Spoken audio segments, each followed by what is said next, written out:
Hi, my name is Christopher Hart. I'm the author of many books on how to draw. I have this brand new one out called Figure It Out Faces and Expressions. It doesn't just show you like step by step how to draw a face, which is great, and eyes and all the features, but it gives you some tricks, some tips that you're not going to find other places, in my opinion. And this is one of them. You know, when you draw a face, you really want it to hang together. You want to frame it, make it look solid. And this is one way to do it that's really effective. Now, this is about the cheekbones. It's using the cheekbones as sort of like bookends for the face. Make this symmetrical. And once you do that, have the face kind of tilt forward, all sorts of dynamics happen to make it look good. And I want to show you how to do that. Maybe it'll be useful to you. So, let me put this over here. And we can give this a try together, okay? We'll make it very simple. Okay, first let's just do a basic shape. And it's really loose. Nothing is in concrete yet because we're just sketching of the face. This sort of, you've seen this sort of general look of the face. We're not going to make it too tapered at the bottom. That's a nice drawn chin. And we're not going to make it too narrow at the top because we want it to have some, some heft. Make an impression. Okay, so there we go. That's just the beginning, and we can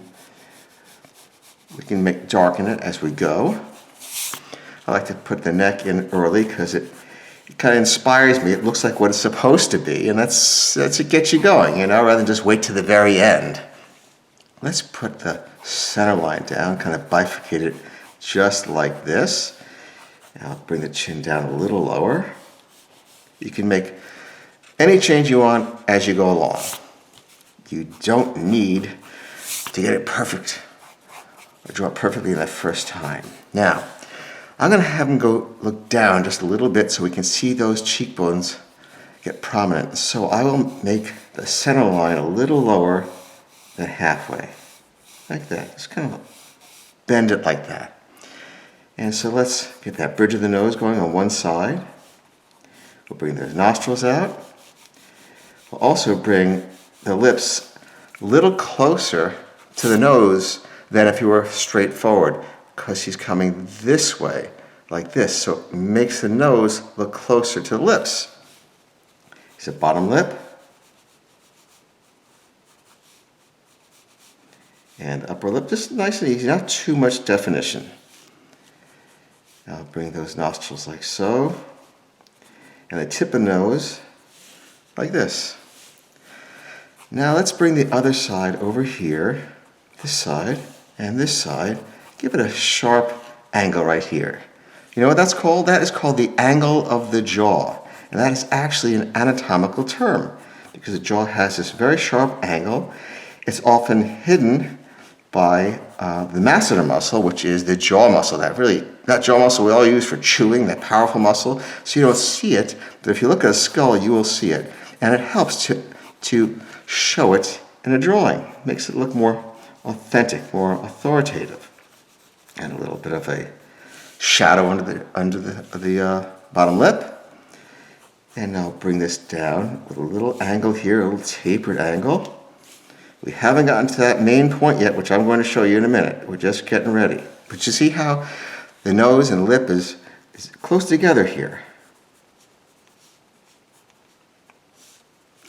No real expression, but it looks like we know what we're doing, which is an important thing. All right, so now we'll just sketch in an eyebrow here and eyebrow here on the same level. See, we're trying to keep it symmetrical. And when the character looks down a little bit, what happens is that the eyelid that's closed no longer looks straight across. When you turn it like this, it looks rounded up. So instead of coming straight across, we're going to round it up a little bit, like this. And we're going to bring the eyebrow down a little, like so. Here's the bridge of the nose. We'll make that top lid a little dark. Give it a little intensity here by bringing that eyebrow down.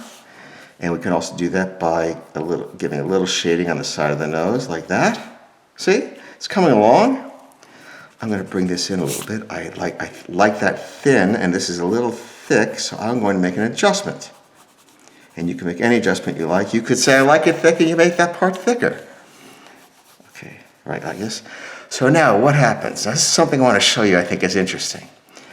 The cheekbone, you go, oh yeah, the cheekbone right here. Yeah, well yes, but the cheekbone actually goes way up to here, and it becomes the orbit of the eye. It becomes the bone that covers the eye right here. So it's a nice long shape, and we can use that to create symmetry, a feeling of bookends on the face. Now I'm going to bring this in closer to the cheekbone so the cheekbone is more pronounced. And you can give that a lot of shading if you like. And right here, we'll also use a crease, by the way, for the upper eyelid. A crease right here. Now the eyebrow here, which is usually at the tip of the ear, is actually below it because you're turning the head this way, so the ears look like they're coming up. So that's a little higher. And we're going to start right here. And we're also going to give it the same thing on the other side, like that. And it's a little higher than the nose. And we're going to go like this to make sure we have it right on both sides. And that's how we get some symmetry. We just follow it out both ways. We're going to bring the hair out. Give a little bit of thickness right here. And this is called the tragus, this little part of the ear here. And again, a little thickness over here, so it'll kind of like a conch shell. And again, the tragus. And if you want to really get technical, and you want a technical term, this little bump right here is the antitragus. I've often wondered if a tragus and an antitragus touch, do they explode? But I don't think so.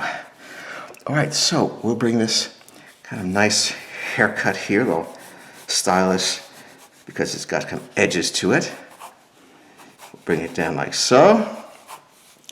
And instead of going straight across, we'll make it go down a little bit. We'll kind of curve it to accentuate the angle of the head. So look at that cheekbone. That is now the dominant shape of the head. And I think this needs to be a little lower on top. So I'm going to make this, I'm going to fix this right here.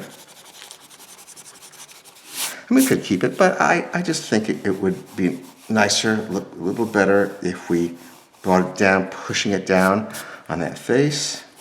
Yeah, that's better. That's a little better right there. And bring this in a little bit. Now, just a quick little bit of shading. And because we have some shading over here, I am going to shade a little bit on this side of the head too, and this side of the neck. And so here we have it. The long cheekbone, which really comes all the way down the contour. And it gives you a little bit of authority when you are drawing the face. Hey, I hope that was helpful to you. Again, the book is called Figure It Out, Faces and Expressions. And here's the guy we just drew. Oh no.